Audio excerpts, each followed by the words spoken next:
So it's our angry episode. No, I've been no, working no.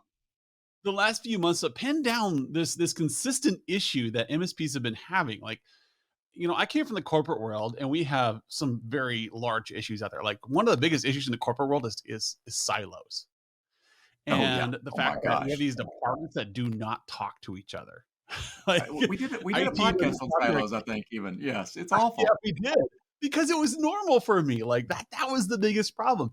Like there's something going on in the MSP industry and it was bugging me and I could not put my finger on it until like I needed to figure out some way to easily say it. Because what we're finding was I came into this industry because I wanted to make it so that technology people talk to businesses and break out of their silo of I only do technology and into like how do I help a business? Yes. And it was too complicated. The as you said, used to say like the elevator had to be really tall for me to get the story. Yeah, yep.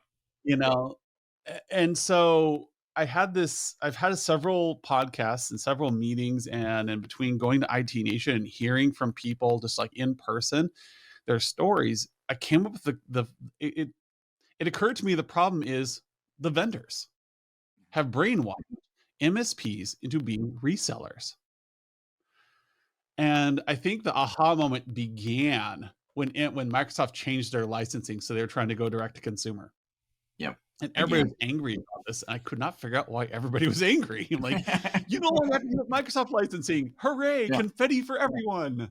And MSPs had gotten so used to reselling that they became dependent on it. And you're Yeah. getting these penny wide margins. You're a service provider, not a retailer.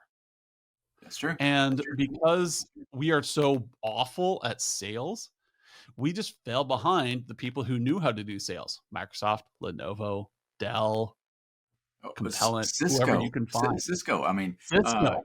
they're a big one. I mean, the Cisco sales organization is. I mean, there's probably a lot of adjectives that you can throw at that one, but it is a very dynamic and moving machine, and I don't think I deal with as many of them as I used to, but if you're a Cisco partner, you're part of that sales engine, and they're always pushing the gas pedal on that engine. Yeah, and it's clear and it's easy, and you have a process to follow. I know if I sell a laptop, I will make $100. And I talked about that in the last podcast a bit with Bruce. And the whole point is like you're making $100 on that one laptop once every 4 years. One time, yep. And then you're like, oh yeah, but then I'll have a support contract to support it. Do you have the support contract? Or are you just waiting for it to break?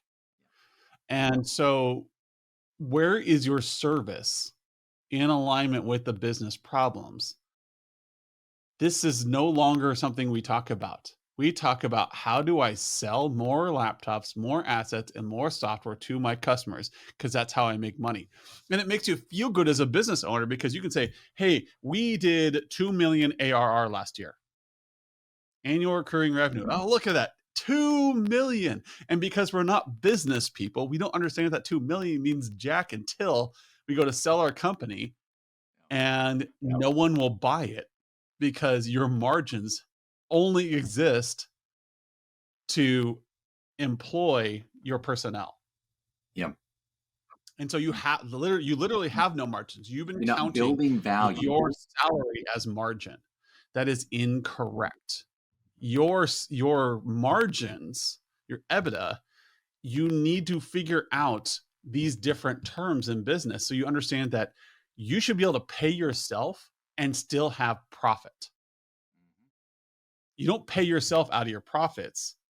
You pay your bonuses out of your profits. You should have a normal salary as a business owner and then have stuff at the end of every quarter, end of every year to take out dividends or do profit sharing with your employees. And that is how you know you're successful.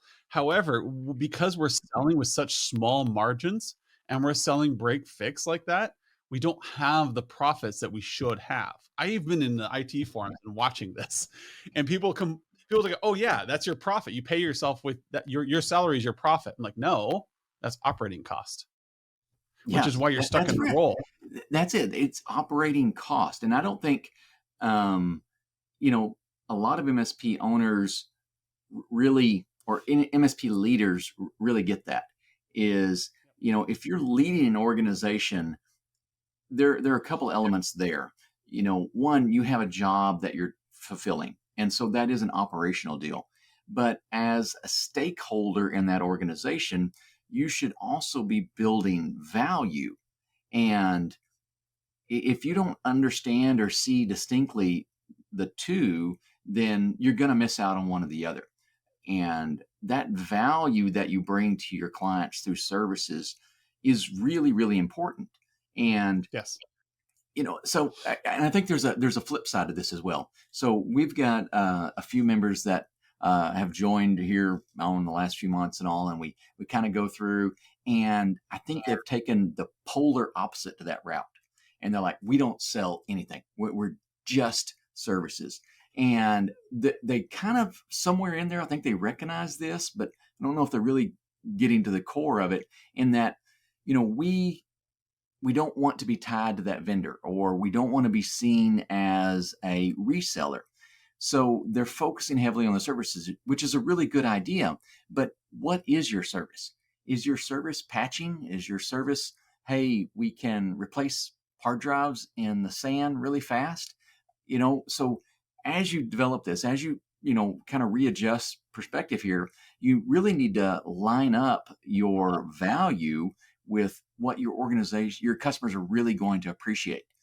Do they appreciate patching, or do they appreciate uptime?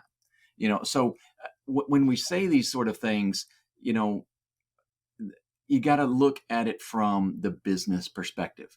So, because the last thing I want someone doing is, listen, those two crazy guys said, all I need to do is focus on, my operational stuff. You know, well, no, that's part of the package, but it needs to be in the right context.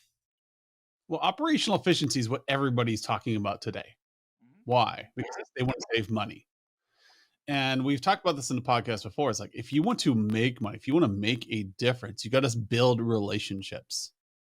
So that, yes, okay, now that we've said, hey, stop selling retail. Like, yes, you need to sell retail. You should be able to run your company selling all assets at cost.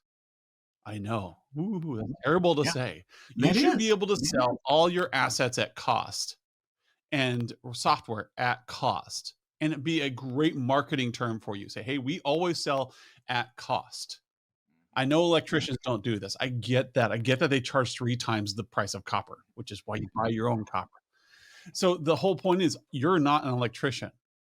You are a service provider that is coming in to help a business be successful. That's what you used to do until all of the big vendors out there convinced you that you needed to resell their stuff for better margin because they had a sales plan and you didn't.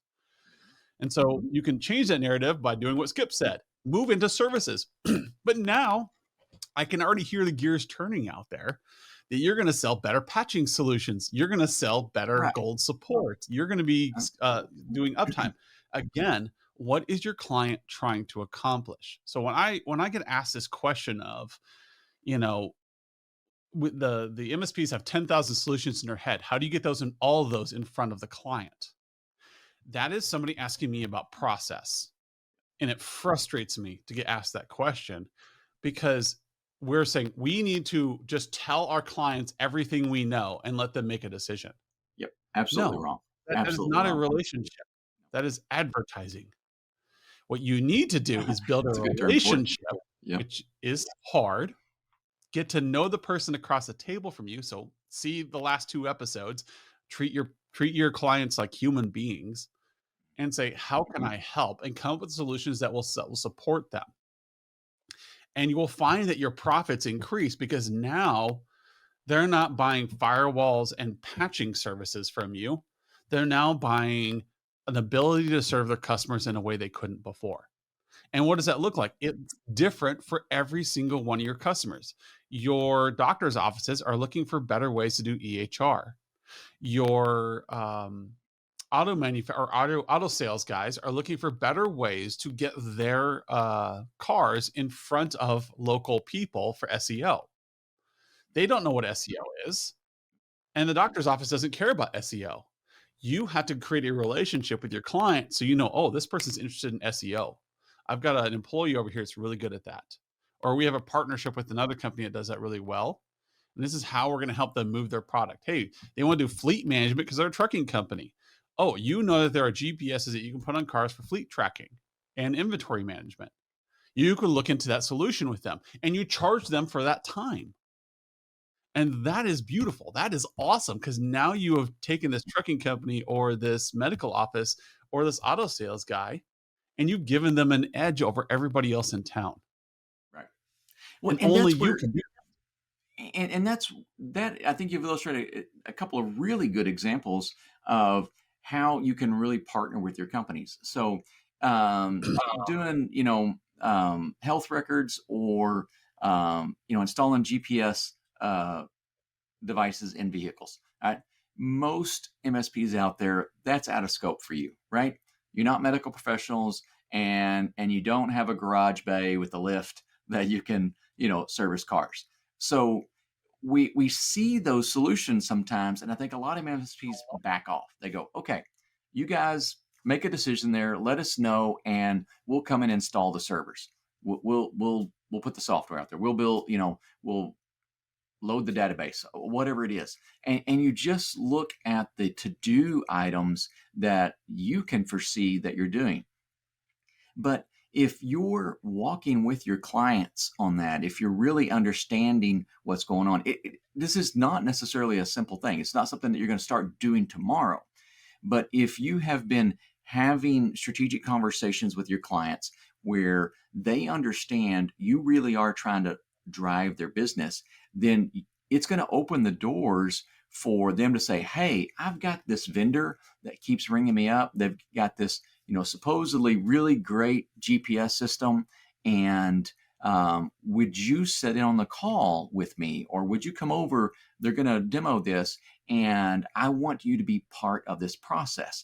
That's going to be a real catalyst, a good indicator. I'm sorry, that you're involved in the right things.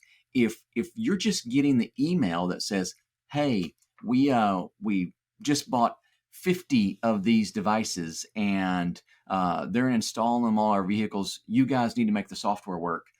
If that's the first time you're hearing of that, you're a vendor, all right? And that wasn't a solution on your catalog list, and so you weren't part of the process. But if you're actually providing services, if you're understanding what your client needs, you're going to be a part of that process. So that's one of the elements that you dive into when you're having a QBR and you sit down and you talk with your customers. If they have a trucking company, you don't have to be an expert in trucking, but it's a pretty common and fairly obvious solution that you would at some point ask your customer, hey, so how are you keeping track of things? All right. And you let them walk you through that, and they explain it, and you go, oh, I think we can fix that, or hey, there's a better solution, or why don't we talk to those guys and see if there is a feature that can be turned on that fixes that problem. And now you become part of a solution rather than part of a product. Yeah, and I want to give an example here. So, my classic example is these schools that I worked with. One of them had a daycare in it. I came into the school as a VCIO, and I was a technical advisor. Walked in, they have all these issues, and they're talking about how they can't print. They're talking about how their computers are slow, how the usual rigmarole. Everybody's seen this 1,000 times. But because I sat there and I listened to them, and then I talked to their key stakeholders, and I said, "Hey, let's have a couple of meetings. Let's talk this stuff through." And they informed me of like their biggest issues, and they were sprawling out. I started creating this map in my head, and I had written down on the table. I use a SWOT format, and I wrote down on the table all the things that were going on, and I started connecting them, all the disparate pieces. I started flowing through my head and connecting them, and I started providing solutions that were lasting. Then all of a sudden, the principal goes, "Hey, our daycare is having issues with time clock. We really don't like what we're doing right now. What do you think about this? Do you have any experience with that?" I'm like, Well, actually, I have some experience doing time clock systems. Do you want me to help you with the project? And they said, yes, please. And so I came in and I helped them design out a new time clock system. Not that I was the expert on time clocks, but dang, I have talked to so many IT vendors and technical vendors that talking Yeah. to time clock vendors was just it fit right into who I Yes, it's was. just another And I was able solution. to call BS, and I was able to poke holes in like some of the empty promises some made. I was able to do an alignment with what they were actually looking for, and I knew what the network looked like and who was going to support this. And I walked away from that project, and it's been what 10 years, and they're still using the same time clock system, and they're happy with it. And that's the beauty of it. And it saved a bunch of time and it was a business solution because they reached out to me as an advisor because I had helped them with all these other issues that they didn't know that IPT people could solve. And the 10,000 solutions in my head are still there. But now that they have told me their story, I can connect these. It's, for lack of a better term, it's an art. It's a creative thing. And Yeah, I would agree with that. in school, you're taught to sit and listen and do what you're told. You move Hmm. into a small business, and if you have not studied business theory, if you've not studied how to run a business, you're going to sit there and wait for somebody to tell you what to do. And that's Dell, Lenovo, Microsoft, all the big vendors are telling you what to do, and you're just following through on it like you did in school. But if you take the art kid sits there and goes, okay, I've got these paints. I know how to do these brush strokes. What if I did it like this instead? And now they can take this disparate knowledge in their head and this inspiration in their head, and they can put it down on paper and they make a painting or they make a pot or they make something new that did not exist before. They created something. And that thing is worth a lot of has a lot of value to them and to people looking at it because it's new, it's interesting. Your clients have unique situations that only an MSP can solve, but they don't know to come talk to you because you're too busy selling them on software and Yes. the things that you've been told to sell.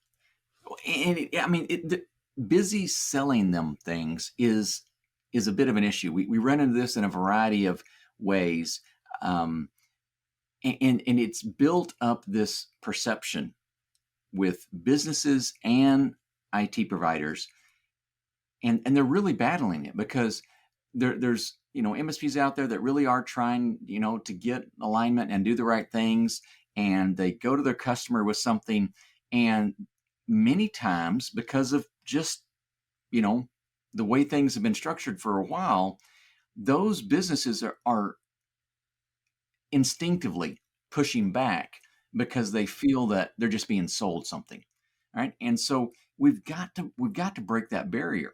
So I thought of a quick little test you can do.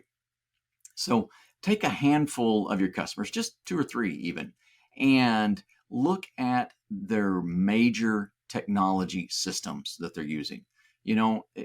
Back to picking up our example earlier, a trucking company, if they're using some sort of fleet management system, without going into really nitty gritty details, do you know why that customer picked that solution? Why is that particular software there versus the competitor that's out there? When And was the last time they evaluated that solution? when was the last time? Yeah.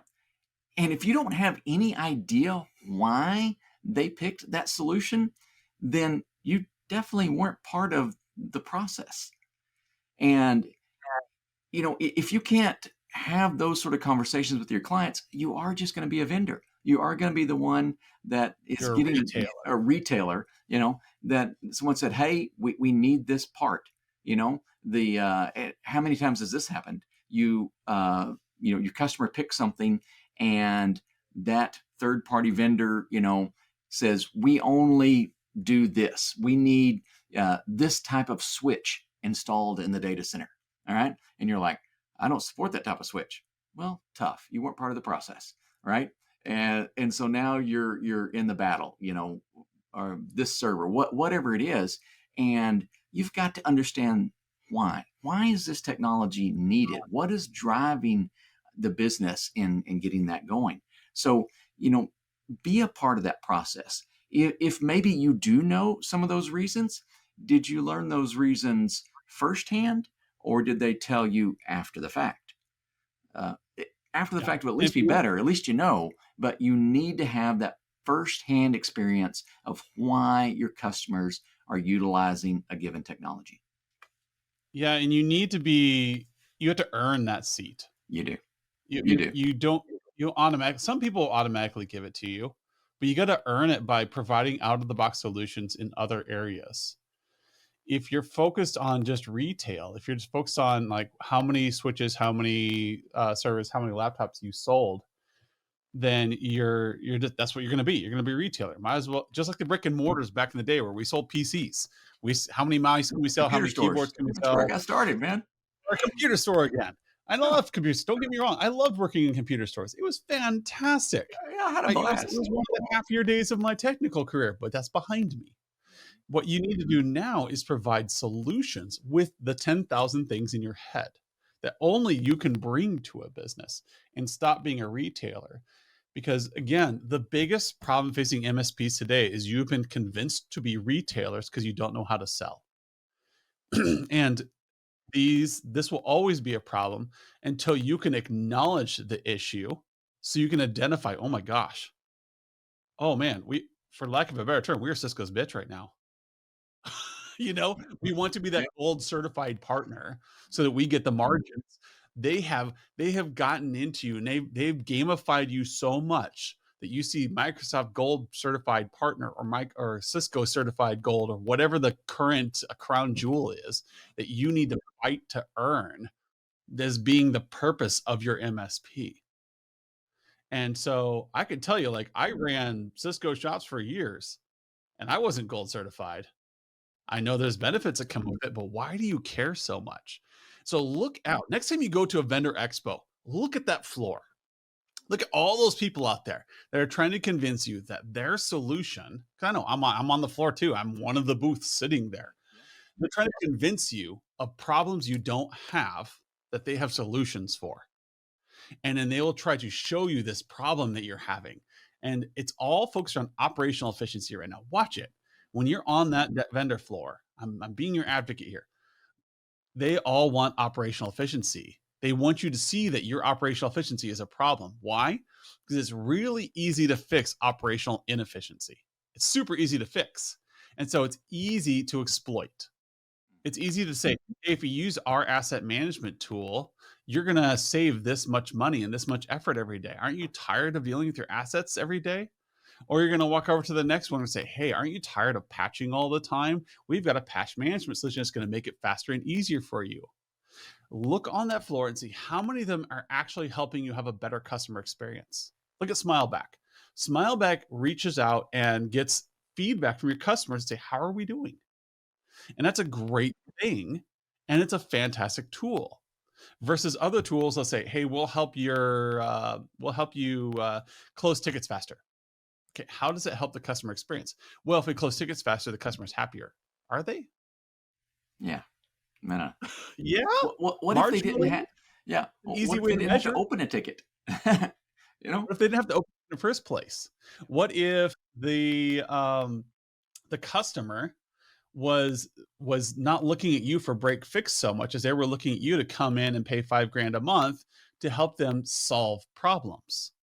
That they give you a seat at the table so that you can help them on a monthly basis, daily basis, understand what things are going on in their company that help them build better client relationships with their clients. What if you partnered with them to become a business solution provider? An employee costs around 10 grand in an IT role, and you're only getting paid pennies of that. Let's say you got a big contract, you're really happy about it, it's at $8,000. You're still less than an FTE. And do you have money at the table? And the reason they're nickel and diming you is because you keep selling them software and hardware and you're making all of your margin there and they're trying to eat into that margin. You shouldn't care. You should be able to say, "Hey, look, we're giving you this, as I said earlier, we're giving this at cost because we are not a retailer. That's not where we make our money. We make our money in service delivery and value and helping your company succeed." Then you're going to start making dollars. You're going to be making profits because you're driving their profits so they can pay you more. Like, holy crap, we worked with Adam That Walter. yes. We doubled our attendance in our school after that because our teachers were able to do more. And now we're really happy. What other solutions does Adam have? Hey, let's talk to him about that timesheet issue. Let's talk to him about the VR issue. When we start doing VR in schools, how do we do that? Yeah, because And they don't. there's a really important concept there. I mean, and this is simple, but I think sometimes we don't think through this well enough. If your clients are able to see that they make an investment in technology and it helps their business, they make more money, all right? They have more money to spend. And when they see that, they're going to be more than willing to reinvest in even more technology. But if there's a disconnect there, then every invoice, every quote that comes across them, they're looking at that and they're just saying, this is just money going out. If they don't see that it's also creating the money coming in to their organization, then there's always constant conflict there. They're always looking, hey, this is a drain on our finances. How can we minimize this drain? And that becomes the theme, minimizing the drain, minimizing the drain. But if we turn that around and they see technology as an investment, well, how many times do people want to increase their investments?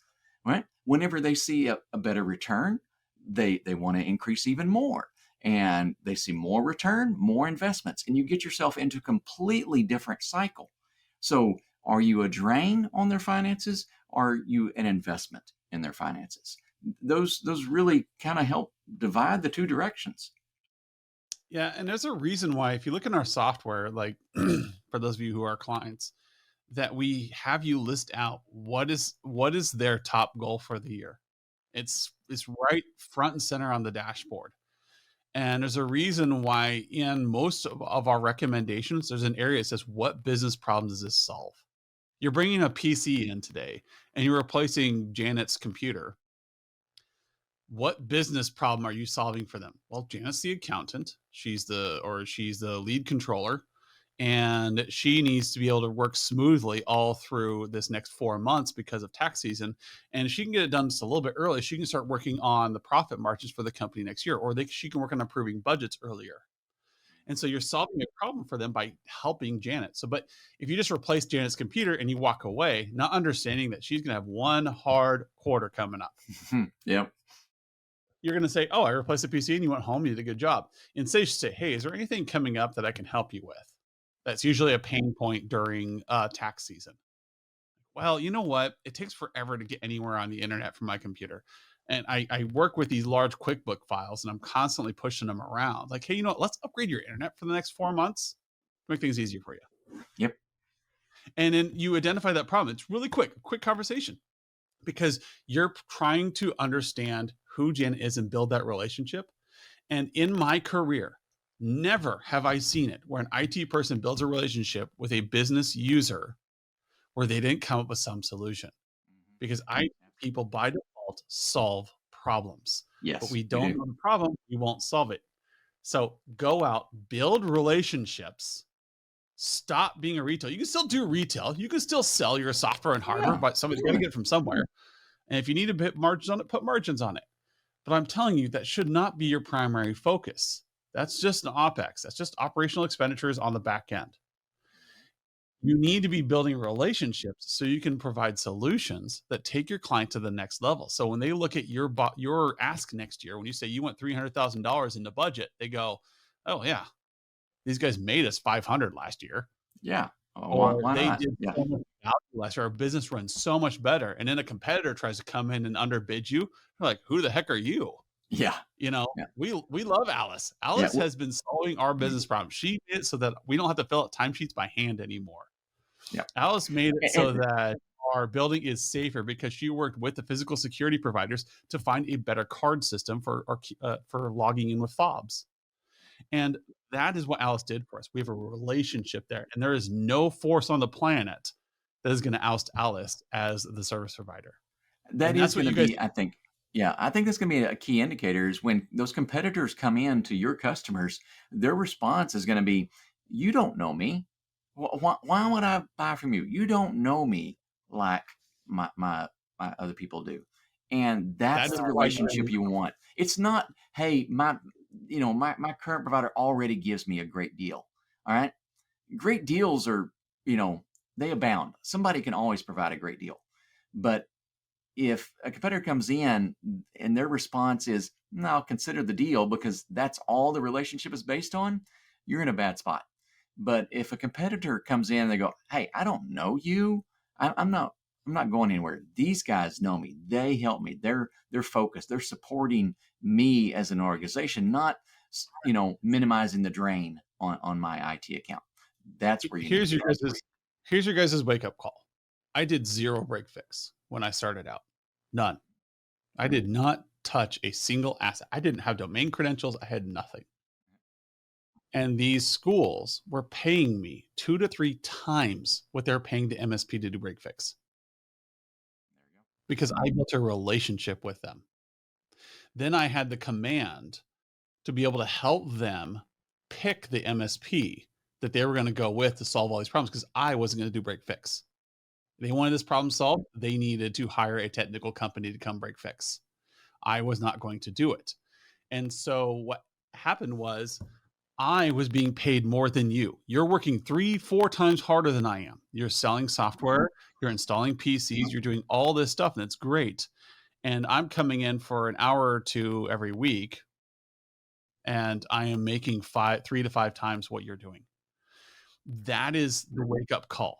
And that's why people say, oh, VCIO, it's worth so much. Yes, it is, but you're still doing it wrong because you're treating it like a business analyst role. You're trying to, go in and say, what are your workflow processes? Like, no, stop that. That's a business analyst. A CIO should walk into the CEO and say, what are the biggest problems facing your company? Let me talk to some of your key stakeholders and let's see if I can't come up with some solutions out of the box that are going to help your staff function better, and move to that next level. Because right now it's really easy to walk into a business and follow the procedure and say, oh, you have 20% of your PCs are this old, 10% of your software is unpatched, 90% of your vulnerabilities have not been dealt with. And now you can say, here's all the metrics we're going to chase for the next year. And none of them relate back to the business process. And That's a that's problem. the problem you need to solve. The biggest problem facing MSPs today is that you have been tricked into being retailers instead of service providers because it's easy. When you walk onto the vendor floor in any of these events coming up, these conferences coming up, look out there. Look how many of them are going to help you be more operationally efficient, and look out and see how many of them are going to help you service your clients better and help your clients succeed. Client Just do it success is yourself. important. Yes, you've got to Client focus on that. success is what you are built for. So that's what I have to say. That's my rant. That's what I've been kind of like doing on for the last couple months. And it's really like resonated well with me. And I wanted to do a podcast on it. And I had to wait till after the holidays when things really started clicking together. So thank you, Skip, for coming on.